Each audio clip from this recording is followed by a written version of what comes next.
केरल के एर्नाकुलम में हुई घटना को करीबन 12 घंटे से ज़्यादा का वक्त हो गया। शुरुआती तौर पर जैसी जानकारी आई कि एक आतंकी हमला हो सकता है, इसी वजह से गृह मंत्रालय ने इसको इस पर तुरंत कार्रवाई करते हुए जो एनएसजी की टीम है, एनआईए की टीम है, उसको यहाँ के लिए रवाना किया। और जो जानकारी निकल के सामने आई है उसमें आईईडी का इस्तेमाल की बात हो रही है और आईईडी का इस्तेमाल अमूमन जो आतंकी संगठन है वो करते रहे हैं और फिलहाल इसी सारे पहलुओं पर जांच की जा रही है। हालांकि इस मामले में एक जो व्यक्ति है डोमिनिक मार्टिन जिसका नाम बताया जा रहा है, उसने पुलिस के सामने सरेंडर किया, ये कहते हुए कि इस घटना को उसने अंजाम दिया है क्योंकि यहाँ पर जो लोग मौजूद थे वो देश विरोधी बातें करते थे। इस तरीके का बयान डोमिनिक मार्टिन ने दिया है। हालांकि पुलिस अभी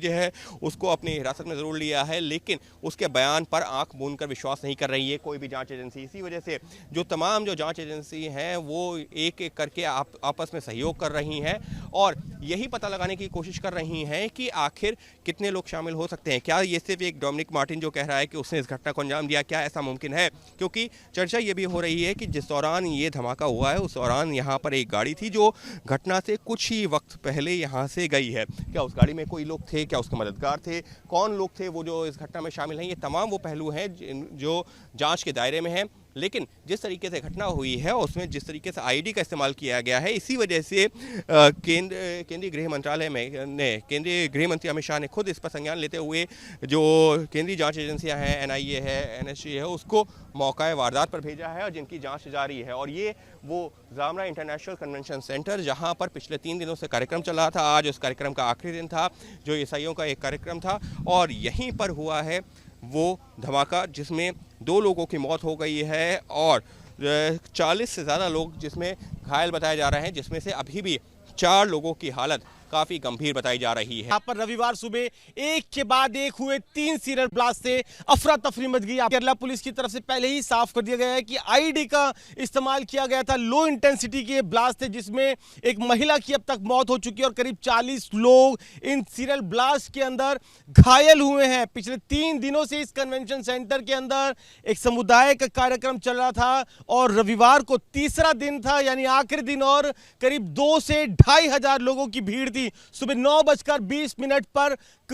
पर पहला धमाका होता है जिसके बाद अफरा तफरी मच जाती है और उसके 5 मिनट बाद दूसरा और फिर तीसरा। करीब 15 मिनट के अंदर 3 धमाकों से जो पूरा कन्वेंशन सेंटर है वो दहल गया, अफरा तफरी मच गई। जो लोग थे वो बाहर निकलकर भागने लगे, लेकिन जिन जगह पर धमाके हुए थे वहां पर आग लग गई और करीब 3 दर्जन से ज्यादा जो लोग हैं वो इस धमाके की चपेट में आए, जिसमें एक महिला की मौत हो गई है। एक शख्स को हिरासत में लिया गया है जिसका दावा है कि जो ये धमाके थे उसने किए हैं और उसी से जो फिलहाल एनआईए की जो टीम है, एनएसजी की जो टीम है वो पूछताछ कर रही है, जिससे पता चल सके कि उसके दावों में कितनी सच्चाई है, कहां से उसने जो विस्फोटक है वो प्रोक्योर किए थे, किस तरीके से वो उसने ये आईडी जो बॉम्ब था वो बनाया, क्या वो सच बोल रहा है, जांच को भड़काने की कोशिश कर रहा है, कहीं ऐसा तो नहीं कई बड़े आतंकी संगठन इस पूरे सीरियल ब्लास्ट के पीछे। ऐसे कई सवाल हैं जिनकी जांच के लिए जो दिल्ली से एनआईए की टीम है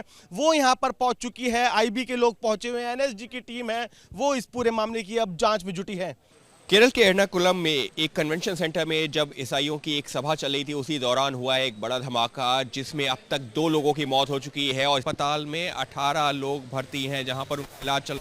ये वो लोग हैं जो कि उस दौरान कन्वेंशन सेंटर में मौजूद थे और जब धमाका हुआ है तो वो गंभीर रूप से घायल हुए हैं और इस अस्पताल में अभी 18 लोग मौजूद हैं और उनमें से 4 लोग अभी भी ऐसे हैं जिनकी हालत काफ़ी गंभीर बताई जा रही है। इसमें एक 12 साल की लड़की भी है जिसके लिए बताया जा रहा है कि वो बुरी तरह से